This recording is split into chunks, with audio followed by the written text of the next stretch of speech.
How do you define a target? So that's always the first question. If your goal is to develop new treatments, any types of immunotherapies, anyways, so then the first question is always, what's a good target?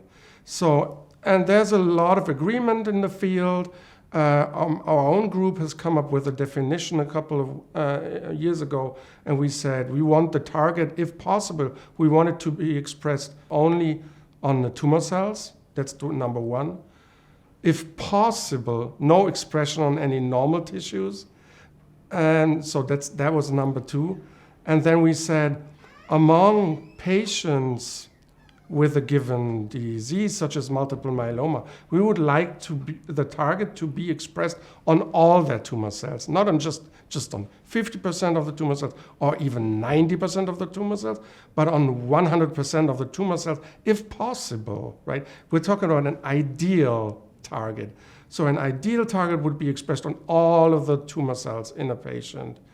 And you would find high expression, relatively high expression on every single tumor cell, because that's one way of avoiding tumor escape, right? If you manage to kill the last cell, because of the fact that it expresses, all of the cells express the target, then you'll be able to achieve a cure, right? It's very simple. So that's number three. You want homogeneous, strong expression on all the tumor cells if possible. And then we said it would be good if the target had a function in tumor cells, because none of these were developed. The targets are not there because they're targets. They're there because they fulfill a function. If they do fulfill a function in tumor development and growth, then it will be much harder for the tumor cell to get rid of the target and to evade the immune response, right? If it has a central important function for the myeloma cell, then the myeloma cell won't be able to afford the loss of the antigen easily. So we thought that that's an important criterion. And the last one that I would like to mention is the fact, and that's what we said even before BCMA was ever mentioned, we said it's probably not a great thing if you have a lot of soluble protein, a lot of the soluble version of the target protein in your blood, in your bone marrow, everywhere, because that will inhibit the effector function of the CAR T cell, for example. If you have a lot of soluble protein floating around that's not bound to a tumor cell, it's just floating around in your blood and the bone marrow, then the CAR T cells will bind to that soluble protein, let's say soluble BCMA, for example, instead of the BCMA present on the tumor cells, right? And that will inhibit the function of your CAR T cells. So we said that was the fifth criterion where we said that's probably not ideal.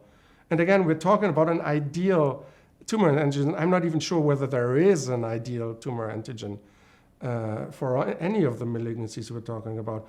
But for an ideal tumor antigen, you would probably like to avoid massive amounts of soluble target in your blood and bone marrow and so forth. Are there any other cells besides the myeloma cell that the target should be expressed on? Whether the target should be expressed on myeloma precursors. You could call them myeloma stem cells, myeloma progenitors, myeloma precursor cells, myeloma propagating cells. It's all different names for the same thing. And that's something, a certain population of myeloma cells that nurtures the development of new myeloma cells. And that's at least partially responsible for relapses after an initial response to the treatment. So you have this treatment-resistant, proliferative, dormant cell population somewhere in your body, most likely in the bone marrow niche, and then these cells will be reactivated and repopulate the bulk of tumor cells once you suffer a relapse.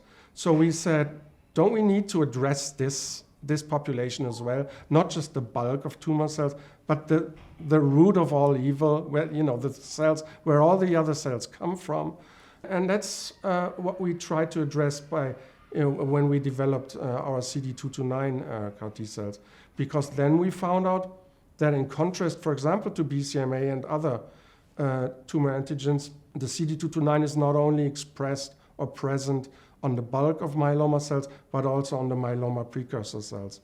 So that was the first finding. And then we found out that if you use CD229 CAR T cells, you will not only kill almost all, if not all, of your myeloma cells, but you'll also kill the myeloma precursor cells at the same time using the same treatment.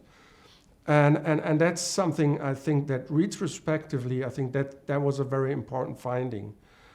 So I would add this to all the criteria I mentioned before. For an ideal target, we think it would be good for the target to be expressed on cancer precursor cells as well, so that you target not only the bulk of tumor cells, but everything at the same time.